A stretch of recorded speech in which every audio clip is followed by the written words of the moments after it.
आप देख रहे हैं गाँव के लोग। गाँव के लोग में आज हम बातचीत करेंगे प्रोफेसर वासंती रमन से। वासंती रमन जानी-मानी समाजशास्त्री हैं, जिन्होंने जेंडर, हिंदू-मुस्लिम रिश्ते, आदिवासियों के बीच जाकर व्यापक अध्ययन किया। बनारस के बुनकरों के बीच जाकर उन्होंने उनकी सामाजिक और आर्थिक स्थितियों का अध्ययन करते हुए 2 किताबें लिखी। आज हमारे बीच वो उपस्थित हैं। आज हम उनसे बातचीत करेंगे बनारस के बुनकरों के बारे में ही।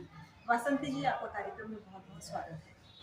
आपने अनेक क्षेत्रों में समाजशास्त्री अध्ययन किया है, चाहे वो आदिवासी के मुद्दे हों या महिलाओं के मुद्दे हों या बुनकरों के मुद्दे हों।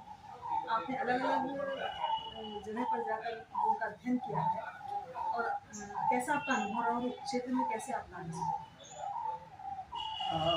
हाँ, मैं कई जगहों में की हूँ। पहले वो इनके बीच में भी आदिवासी चाय बागान के मजदूरों के बीच में भी कुछ अध्ययन किया हूँ। और यहाँ जब मैं centre for women's development studies जो संस्था जिसके साथ अभी जुड़ी हूँ, तो वहाँ एक रिसर्च के लिए मेरी बहुत दिनों से एक ख्वाहिश है कि हमारे समाज में सांप्रदायिकता को किस तरह से समझना।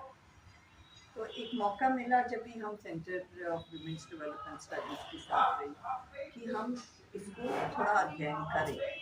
तो पहले सोचे कि बनारस में दंगे होते थे और जगहों में भी हाँ दंगे होते थे, तो मुझे बनारस को स्टडी करना क्योंकि यहाँ एक तरह से लग रहा था कि हिंदू मुस्लिम जो दंगे होते थे वो कई सारे दंगे हुए और लास्ट जो सबसे बड़ा जो हुआ 91 में, तो उसको लेकर मैं बनारस आई। और तो बनारस जब भी आई तभी मैंने देखा अच्छा कौन इसके शिकार थे, दंगों के शिकार या सांप्रदायिक जो हिंसा होती थी इसमें किन लोगों का सबसे ज़्यादा क्षति होता था। तो उसको लेकर यहाँ आई और फिर देखा कि अच्छा मुसलमान हैं, फिर मुसलमान में से भी वो यहाँ 25% मुसलमान हैं और वो ज़्यादातर ज़्यादा ये बिनकारी में लगे हुए हैं और वो अंसारी लोग हैं। तो इनको समझना, तो उस जरिए मैं आई कि इस बुनकरों को समझना। तो फिर बुनकरों को लेकर फिर अध्ययन एक हुआ, अभी काफ़ी साल लगे एक तरह से समझने में।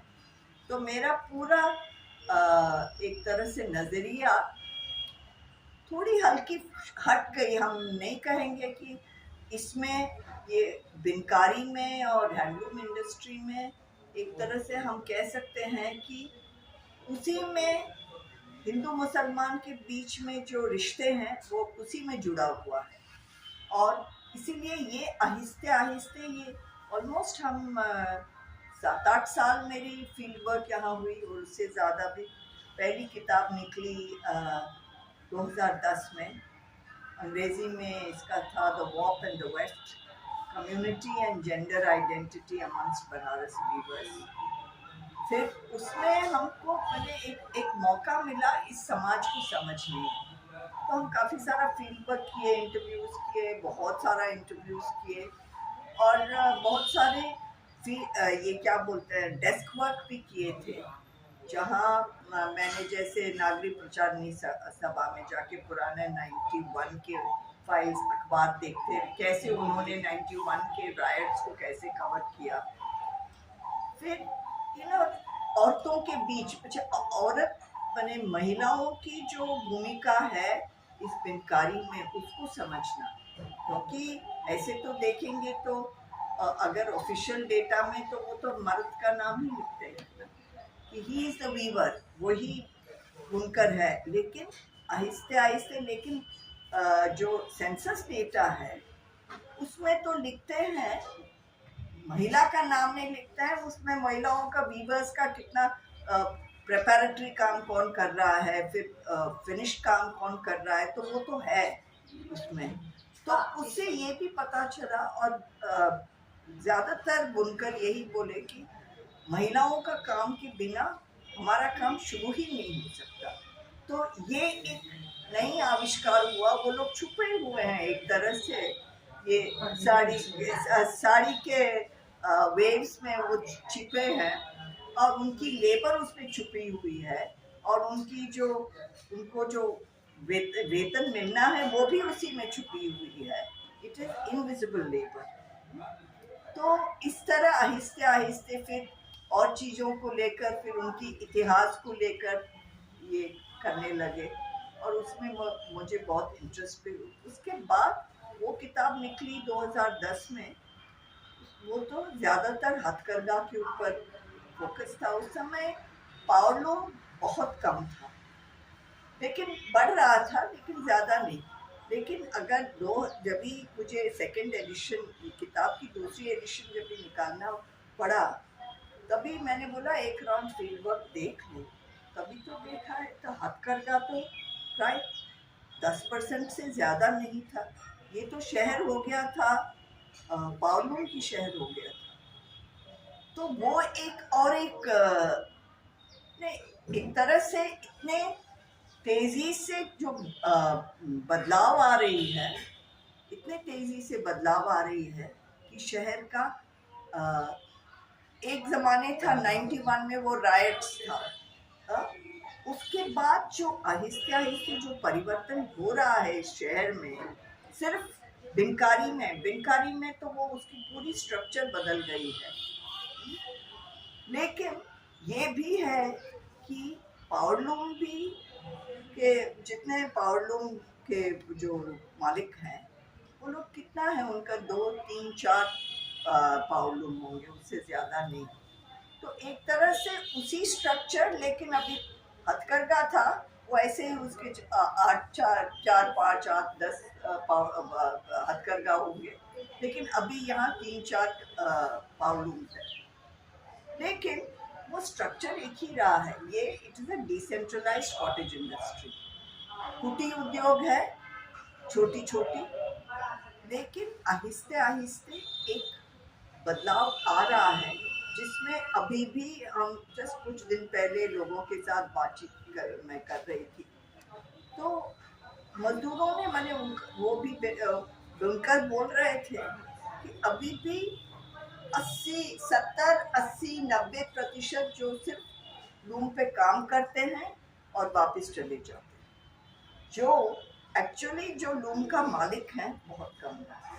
तो एक तरह से एक पोलराइजेशन हो रहा है, एक ध्रुवीकरण हो रहा है, जिसमें मजदूर ज्यादा हैं और मालिक बहुत ही कम है। और वो मालिक भी जो छोटे छोटे मालिक है, वो भी निर्भर है एक तरह से अपने गृहस्था के ऊपर। और वो पूरा स्ट्रक्चर इस तरह से एक डिपेंडेंस का स्ट्रक्चर जो था वो है। लेकिन इसमें पहले आप सोचिए, जो मिडिल लेवल जो गृहस्था लोग ज्यादा थे, वो ये पिछले 40 50 साल की परिवर्तन ये हुआ है कि ऐसे आप सोच लीजिए बीच वाला तबका जो था वो एक तरह से छोटे छोटे मालिक थे, जिसको खुद वो लोग कहते थे कि हम लोग बुनकर हैं, हम सेल्फ डिपेंडेंट हैं। तो उनकी ये थी कि हमारी हुनर को लेकर हम चला सकते हैं। लेकिन आहिस्ते आहिस्ते वो जो स्ट्रक्चर जो एकदम बदल गया है। अभी एक पिरामिड की तरह से नीचे सबसे ज्यादा है मजदूर, और वो जो मालिक थे, छोटे मालिक जो थे, वो बहुत कम थे। तो एक तरह से एक बड़ा परिवर्तन हो रहा है। और आहिस्ते आहिस्ते अगर देखेंगे कि पिछले कुछ सालों में 2015 10 14 15 के बाद जो 2 3 कदम जो सरकार ने उठाया था, एक था वो नोटबंदी से बहुत धक्का हुआ है इस इंडस्ट्री को। बहुत सारे लोगों को मैंने इंटरव्यू किया उस वक्त। पहले नोटबंदी, फिर जीएसटी, ये दोनों को लेकर, तो इसमें हम देख रहे हैं कि आंखों के सामने ये जो एक कुटीर उद्योग का शहर है, और उसमें इस कुटीर उद्योग में सबसे ज्यादा अहम जो उद्योग है वो है पिनकारी। बनारस की पहचान बनारसी साड़ियों से ही होती है पूरे दुनिया में। बनारस का जब नाम आता है तो बनारसी साड़ियाँ का जिक्र होना बहुत ज़रूरी होता है। तो ये कि समृद्ध परंपरा रही है यहाँ की, बहुत सारे लोग इससे जुड़े रहे, रोजगार का उनका माध्यम रहा है, रोजी रोटी चलती रही है, और उनकी जो कुशलता और कारीगरी है उनकी साड़ी में दिखती थी, लेकिन ये जो समृद्ध परंपरा थी वो धीरे धीरे नष्ट हो गया। क्या कारण है? देखिए कि समृद्ध परंपरा और पूरी जो इंडस्ट्री, इतने लाखों लोग उसमें निर्भर थे, इसका एक एक बहुत बड़ा कारण था कि सरकार की नीतियाँ, यार्न के प्राइसेस, हाँ, और आहिस्ते आहिस्ते 90 के दशक के अंत से लेकर 2004 तक जो एक चला, हाँ, उस समय की, उस वक्त की जो नीतियाँ सरकार ने अपनाया, उसमें बहुत एक संकट हुआ एक इंडस्ट्री में, और लोग इसको छोड़ के पलायन भी करने लगे। तो उस पीरियड में जो था, पलायन बहुत हुआ। बड़े बड़े सेंटर्स थे जैसे कि मदनपुरा, कई जगहों में से अच्छे अच्छे जो एकदम स्किल्ड जो मजदूर थे, स्किल्ड वीवर्स जो थे, वो लोग जाके बैंगलोर में बस गए, और बैंगलोर में उन्होंने एक तरह से पावरलूम वर्कर्स होके काम किए उधर, और उधर भी उन्होंने एक मदनपुरा जैसे एक इलाका बसा दिया, डेवलप किया है, और उसका नाम भी अभी फिलहाल तुरंत याद नहीं है। कुछ इलाका है बैंगलोर में, एग्जैक्टली मदनपुरा के जैसे वहाँ उन्होंने बसा दिया। तो लोग पलायन किए, लेकिन आखिर वहाँ भी जाके मजदूर ही होना पड़ा, और वो भी उनका हुनर उसमें तो खत्म हो गया एक तरह से। जितने भी अपना क्रिएटिविटी को वो ये करने की कोशिश करेंगे, जिंदा रखने के लिए कोशिश करेंगे, लेकिन आखिर मजबूर हो गया, ज्यादा कमाए जरूर। तो कई कई जगहों में लोग गए, और कुछ जगहों में ऐसा भी हुआ था, वो संकट का इतना, उसकी उसकी जो एक चेहरा जो थी, इतना उस समय की लोग, मजदूर लोग अपना खून बेचने लगे, हाँ, कुछ लोग तो बच्चों को भी बेचने लगे, कुछ लोग तो रिक्शा चलाने लगे। और अभी यहाँ का बनारस के जो बुनकर हैं, वो एक्चुअली फिजिकल लेबर नहीं कर सकते हैं, क्योंकि उनकी आदत ही नहीं है, क्योंकि उनकी तो स्किल इसी में है, अपने हथकरघा या पावरलूम चलाने का। तो उसमें जाके उनकी बहुत बहुत दयनीय स्थिति थी। और वो पीरियड में महिलाओं को भी कुछ कुछ ऐसे कहानियाँ हुई, क्या क्या करने लगी ये औरतें, उसमें कुछ पेपर में भी, अखबार में भी आया, और ये सब लेकर। तो उस पीरियड से निकलते निकलते काफ़ी वक्त लगा, लेकिन इस बीच में ये पूरा इंडस्ट्री का जो एकदम समृद्ध उद्योग थी, और इतनी मशहूर थी सारा विश्व में, वो आहिस्ते आहिस्ते चेंज होने लगी। अभी भी लोग कोशिश कर रहे हैं कि साड़ियाँ उसी तरह से बनाएं, जैसे कि यहाँ के मजदूर जो पावरलूम जो जिनका है, वो लोग ने क्या किया, सूरत से जो रिजेक्टेड पावरलूम्स हैं उसको यहाँ वो खरीदे, कम दाम में खरीदे, फिर उसमें उन्होंने कुछ अपना जुगाड़ करके ऐसे किया कि वो लोग सब, मैंने साड़ी ऐसे बने जैसे कि बनारस का टच हो, एक हैंडलूम का टच हो। ये आपका सूरत का है, वो पावरलूम से नहीं मिल सकता है। तो अभी मैं जानती हूँ कि हम तो बिल्कुल पहचान नहीं पाएंगे कि दोनों हैंडलूम और पावरलूम के बीच में फ़र्क क्या है, मैं नहीं बोल पाऊँगी। अच्छा, जो मजदूर यहाँ से बैंगलोर चले गए, तो क्या सोच कर रहे थे कि वहाँ भी वो मजदूरी ही कर रहे थे? इतना डेस्परेट स्थिति यहाँ थी कि उनको जाना ही पड़ा। पूरा मदनपुरा एकदम खाली हो गया था। अभी क्या हुआ है कि बड़े बड़े मशीन्स भी आ रहे हैं, हाँ? तो एक तरह से कह सकते हैं कि टेक्नोलॉजी जो उसकी एक भूमिका जो है, आहिस्ते आहिस्ते कि ह्यूमन लेबर के ऊपर उतना नहीं, लेकिन आहिस्ते आहिस्ते मशीन्स, टेक्नोलॉजी, पिकम पिक मशीन है, उसमें प्राय वैसे ही हैंडलूम जैसे हथकरघा और हैंडलूम जैसे ही एक प्रोडक्ट मिल सकता है। फिर उसके ज़्यादा और है कि रेपियर मशीन है, वो सब कपड़े मैंने कितने यार्ड और यार्ड कितने कपड़े वो बीनते हैं, लेकिन साड़ी के लिए उनको अलग अलग काम करना पड़ेगा, तो उसकी अलग उसके लिए भी ये लोग रास्ता ढूंढ रहे हैं कि वह वैसे ही हो। तो लेकिन उसमें क्या है कि बाकी सब लोग होंगे, सब मजदूर, उनकी जो एक कला है, उनकी जो क्रिएटिविटी है, सबसे ज्यादा उनको यही लगता है कि हम इसको बचाना चाहते हैं। अभी कुछ दिन पहले मैं यहाँ पूर्णिया के मजदूरों के साथ कुछ मिली थी, तो वो लोग कह रहे थे कि पहले हम लोग सोचे कि हम हमारा हुनर काफ़ी है, उससे हम लोग कैसे भी चला सकते हैं, पारंपरिक हमारे बाप दादों ने दिया है उसको बचा के रखना, और हम आज़ाद रह सकते हैं, किसी के ऊपर निर्भर नहीं, किसी के अंडर नहीं काम करेंगे हम। वो एक था, एक विचार वो खुद बोल रहे थे। लेकिन आज हम सोच रहे हैं कि सिर्फ हुनर काफ़ी नहीं है, हुनर के साथ हमें चाहिए शिक्षा भी, शिक्षा की भी ज़रूरत है, ताकि हमारे बच्चे वो शिक्षित होके इंडिपेंडेंटली मार्केट में भी ये करें, सिस्टम जो बना उसके बीच जा पाएंगे। हाँ हाँ। और दूसरी बात है कि दूसरा ऑप्शंस भी हो, क्योंकि मैंने उनसे पूछा कि आपको कुछ उम्मीद है इसको आप इसमें से निकल पाएंगे। इसे वैसे तो उम्मीद है, हम लोग कोशिश तो कर रहे हैं, कोशिश ये कर रहे हैं कि हमको शिक्षा भी होना चाहिए, हमारी बच्चा एटलीस्ट 4-5 बच्चों में से एक तो इस फील्ड में जाएगा या शायद इंजीनियर भी बनेगा।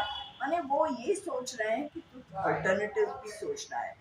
हम ये नहीं कहेंगे कि उनकी इतनी सारी उम्मीद है, सिर्फ हम तो कोशिश करेंगे, लाख कोशिश करेंगे कि इसको कैसे भी बचा के रखना। ये भूमंडलीकरण के बाद जब सरकार की योजना आई कि जो हथकरघा चलाते हैं उनको पावर लूम दिया जाए, और हथकरघा पूरी तरीके से बहुत ही कम जगहों पर हथकरघा बचे और पावर लूम चल रहा है, तो उनका तो उद्देश्य था कि ज़्यादा से ज़्यादा लोग इस पावर लूम के माध्यम से इस काम को करें। लेकिन अभी जो स्थिति दिख रही है वो उसके उलट दिख रही है। लोगों के पास पावर लूम खरीदने या उसको स्थापित करने के लिए उतनी पूंजी या पैसे नहीं हैं, और वो मजदूर बन गए हैं। तो क्या कारण रहा, या सरकार की जो योजना थी वो असफल हो गई, या सरकार की यही मंशा थी कि वो सड़क पर आ जाए?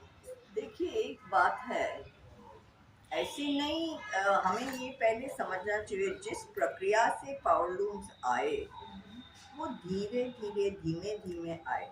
ऐसा नहीं कि एक दिन सरकार ने बोला कि अभी आप लोग कर सकते हो, लेकिन जिस तरह से जो एक सब्सिडीज मिल रही थी जो हैंडलूम लोगों के लिए ही था, उसमें आहिस्ते आहिस्ते हायर लेवल पे उन्होंने पावर लूम्स को भी उसको उनका ये सब्सिडी लेने के लिए उनको भी इनकरेज किया। शुरुआत की दौर से, अभी नई नहीं है, 50s के दौर से शुरू हुआ है, लेकिन वो उसके ऊपर उनके ऊपर कुछ कंट्रोल्स थी कि इतना ही कपड़ा आप खरीद सकते हैं, उतना ही कपड़ा। 90s के बाद जब भी उन्होंने उस कंट्रोल्स को लिफ्ट किया, तभी वो उसका ये बढ़ने लगे पावर लूम्स के। आपको एक बात समझना है कि पहले हमारी भी एक गलत समझ थी कि पावर लूम्स और हैंडलूम्स के बीच में एक अंतर विरोध है, लेकिन बात वो नहीं है। एटलीस्ट बुनकरों के मन में वो नहीं है। कुछ लोग सोचते होंगे, क्योंकि जो लोग आज पावर लूम्स कर रहे हैं वो एक ज़माने में खुद हथकरघा के मालिक थे, तो इसकी जो प्रोसेस, और कभी कभी जो पावर लूम्स में, जैसे कि अभी एक रियाजुल हक अंसारी जलालीपुरा में, वो he was one of the first people to go for power looms। अभी उनका कुछ दिन पहले ही उनका निधन हुआ, तो उन्होंने क्या किया, उधर भी, पर वही लोगों को, कुछ हथकरघा वालों को भी उन्होंने मदद किया है। तो कभी कभी ऐसे यूनिट्स होते हैं जहाँ कुछ पावलूम भी होते हैं और हथकरघा भी होते हैं। तो जो भी रास्ता होगा प्रोडक्शन के लिए वो अपनाते थे। लेकिन आहिस्ते आहिस्ते जो मैक्रो लेवल पे जो नीतियां आ रही हैं, जैसे अभी डिमोनेटाइजेशन को देखिए, नोटबंदी से इतना ये पड़ा है पूरा इंडस्ट्री के ऊपर, चाहे वो पार्लूम या हैंडलूम। और आहिस्ते आहिस्ते जब प्रोडक्शन कॉस्ट, हाँ, वो जब इतना बढ़ता है तो वो हथकरघा नहीं चला सकता है, मतलब हम कौन खरीदने वाला है, प्रोडक्शन कॉस्ट, ये सब सवाल, यानी बहुत सारी चीज एक साथ जुड़ा हुआ है। हम उसको आहिस्ते आहिस्ते एक एक इलाके में समझना पड़ेगा कि क्या स्पेशल। और कुछ कुछ अभी मेरी किताब में मैंने एक चैप्टर है जहाँ मैंने खास इस क्राइसिस के बारे में बात किया, आहिस्ते आहिस्ते कैसे ये परिवर्तन हुआ है। ये परिवर्तन हो रहा है पिछले 40-50 साल से हो रहा है, और अभी आहिस्ते आहिस्ते ग्लोबलाइजेशन, माने भूमंडलीकरण की नीतियाँ, वो सब्सिडीज उठा देना, विड्रॉ करना, आहिस्ते ऐसे ऐसे हुआ है। और बाकी जगहों में क्या है, यहाँ बनारस में इसकी खासियत ये है कि पावरलूम्स, हैंडलूम्स के सब्सिडी के एकदम उसके छाये में ही, सरकारी नीतियों के छाये में ही पावरलूम्स बढ़े हैं। ऐसा नहीं कि वो किसी ने थोपा है, उनके छाये में भी, उनकी पॉलिसीज के छाये में ये लोग बढ़े हैं। और ऐसे नहीं है कि वो लोग एक दूसरे को दुश्मन समझते हैं, ये भी नहीं है। दोनों सोचते हैं कि हाँ, हो सकता है हम पावरलूम्स में भी जाएंगे। उनका मन में ये नहीं है कि कुछ लोग एक प्योरिस्ट स्टैंड लेते हैं ना कि हैंडलूम्स ही करना है, वो वैसा, वो लोग मजदूर लोग उस तरह या बुनकर लोग नहीं सोचते। कुछ लोग बहुत अच्छे, अरे बहुत समृद्ध हैंडलूम के बिजनेस अभी भी चलाते हैं, वो हैंडलूम भी चलाते हैं, पावरलूम भी चलाते हैं। तो ये रहा है, तो इसके लिए, और अभी भी वो जब भी लोग सोचते हैं, दोनों को एक साथ मिलकर ही सोचते हैं। लेकिन आज जो स्थिति दिख रही है बुलबुलों की, वो लोग बहुत वो तो है, that is for different reason. मैंने पूरी, देखिए आप ऐसे कदम लेंगे आहिस्ते आहिस्ते कि आपको पूरा जो नॉन फॉर्मल इंडस्ट्री जो है, असंगठित क्षेत्र को वो खत्म करना चाहते हैं, ये है। और असंगठित क्षेत्र को कैसे करेंगे, ये छोटे छोटे ये सब कुटीर उद्योग को खत्म करना चाहते हैं। They want to formalise everything कि हर यूनिट, एक बड़े बड़े यूनिट्स हो, बड़े बड़े मशीन्स हो, और ये मजदूर बन जाए, और ये मजदूर बन जाए। This is the overall thing. मुझे जो लग रहा है अब तक जो मैंने ये किया, आहिस्ते आहिस्ते ये प्रोसेस ऐसे ही हुआ। अगर आप इसकी इतिहास भी देखें, ब्रिटिश टाइम को लेकर हैंडलूम्स कैसे ये हुआ और उसके बाद कैसे, उसमें भी किताब में मैंने कुछ जिक्र किया, और उम्मीद करती हूँ कुछ 3-4 महीने में हिंदी में आ जाएगी किताब, उम्मीद करती हूँ, क्योंकि मुझे लग रहा है कि हिंदी में तो पहले ही होना चाहिए। तो ये है। इसके बाद भी बहुत से पुराने लोग सोच रहे हैं कि जो पुराने दिन थे वो वापस आएंगे, कारोबार फिर से समृद्ध होगा, फिर से उसी तरीके से स्थापित होगा जैसे पहले था। तो आपका क्या सोचना है? देखिए, अगर इसको हमें बाकी सब एक तरह से ग्लोबल लेवल पे जो लोगों, जो जितनी नीतियाँ आ रही है, वो सब नीतियाँ सिर्फ यहाँ से नहीं आ रही है ना, ग्लोबल ग्लोबल लेवल से आ रही है। उधर क्या संकट है, क्या डिमांड है, ये इसके ऊपर तो कुछ हम अभी जो हो रहा है कुछ कुछ जगहों में, वो हैंडलूम हथकरघा की बात कर रही हूँ मैं, वो लोग, कुछ लोग जो एलीट क्लास के लोग हैं, वो लोग खरीदते हैं क्योंकि बहुत महंगा है हैंडलूम जाके खरीदना। तो साधारण लोग पहले आसानी से जाके खरीदते, वो नहीं हो सकता। तो कुछ लेवल पे एक अच्छी सी ये हो रही है, पर छोटी तबका है वो यहाँ इस शहर, बहुत कम संख्या में। अभी तो यही कह रही हूँ, अबाउट 10% होगा मैक्सिमम।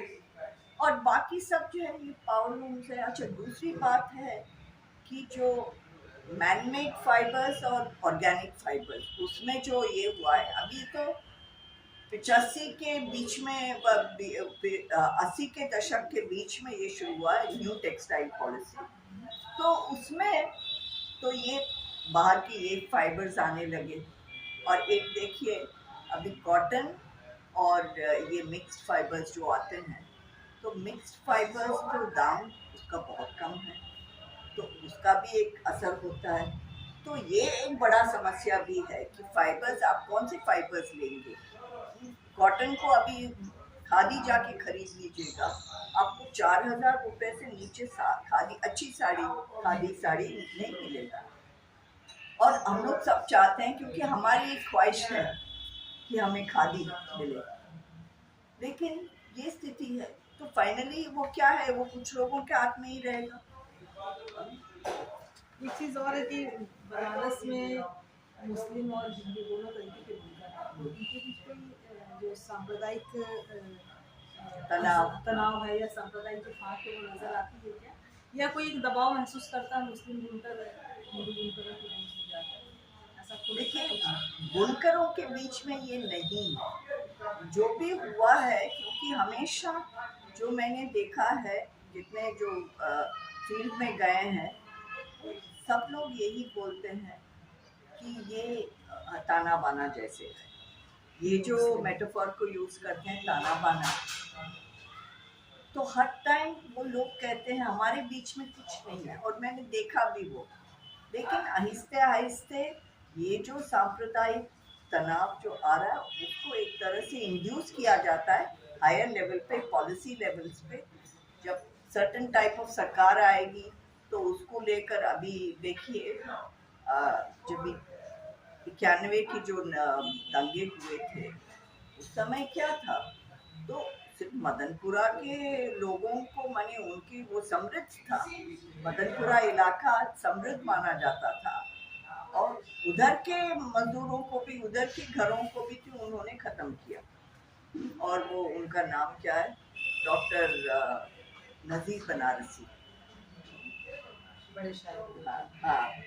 तो ये सब जो है ना उस समय, नहीं अनीस उनका नाम, सॉरी मैं भूल रही हूँ, नजीर बनारसी तो मेयर बने, उनकी उनका नाम मैं भूल रही हूँ।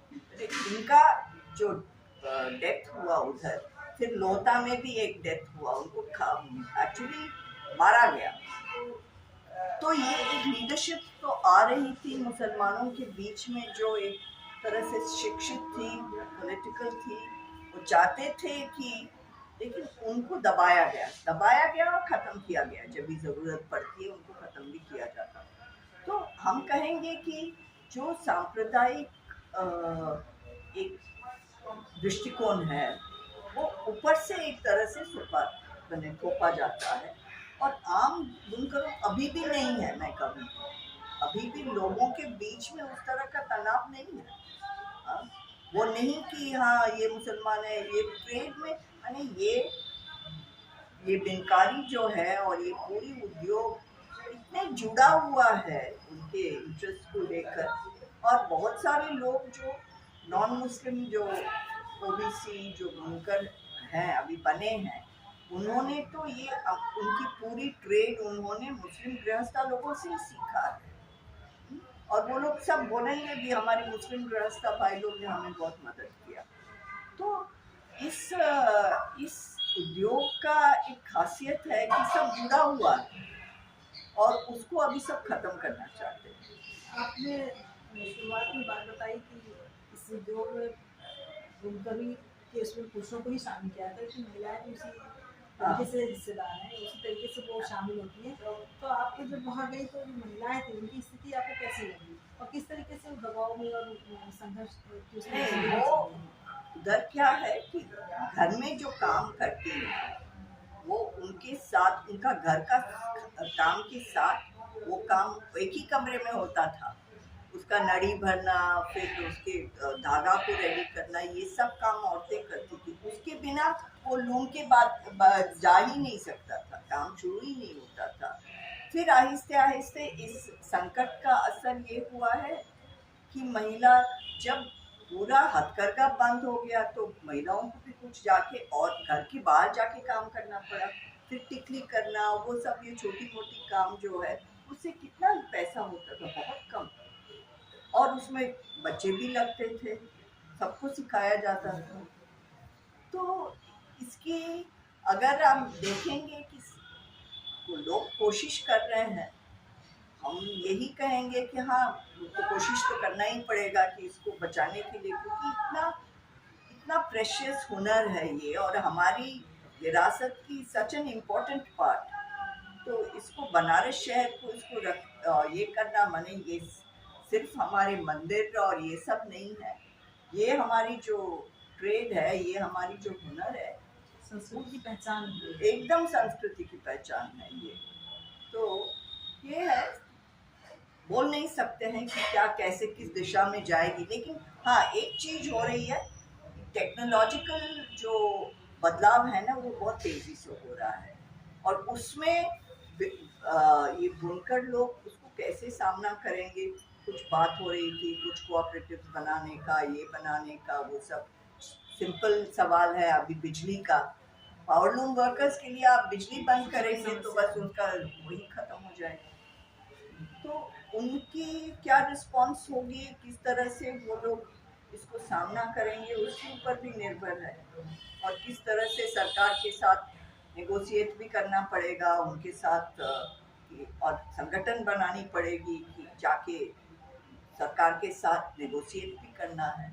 बदलाव तेजी से हो रहा है, लेकिन उसके साथ जो बुनकर है वो भी उस तरीके से उन्हें तैयार कर रहे हैं खुद को, बहुत धीमी गति से। शायद मैं नहीं बोलना चाहती हूँ क्योंकि मैंने अब तक उस लेवल पे आई नहीं हूँ कि किस कुछ लोगों से बात किया, वो लोग बोल रहे हैं हम कोशिश कर रहे हैं। और कोशिश ये भी होना चाहिए ना कि सब इस शहर की बाकी सब नीतियाँ हैं उसके साथ भी लोगों के साथ जुड़कर, सिर्फ बुनकरों का साथ नहीं, मैंने बुनकरों को ऊपर ही फोकस नहीं करना चाहिए क्योंकि बहुत सारी चीज़ें हो रही हैं इस एक साथ इस शहर में।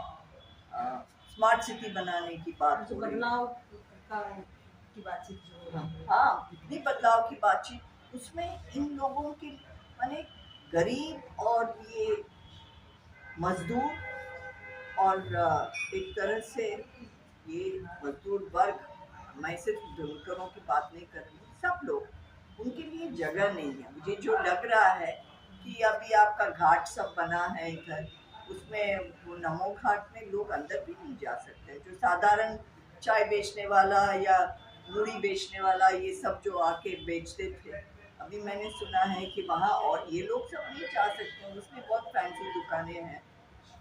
आपने बहुत महत्वपूर्ण बातचीत की और बहुत महत्वपूर्ण जानकारी दी। आप हमारे गांव के लोग चैनल में आई और हमसे बातचीत की, इसके लिए बहुत बहुत धन्यवाद। उम्मीद है आगे भी हम आपसे बातचीत करते रहेंगे। शुक्रिया।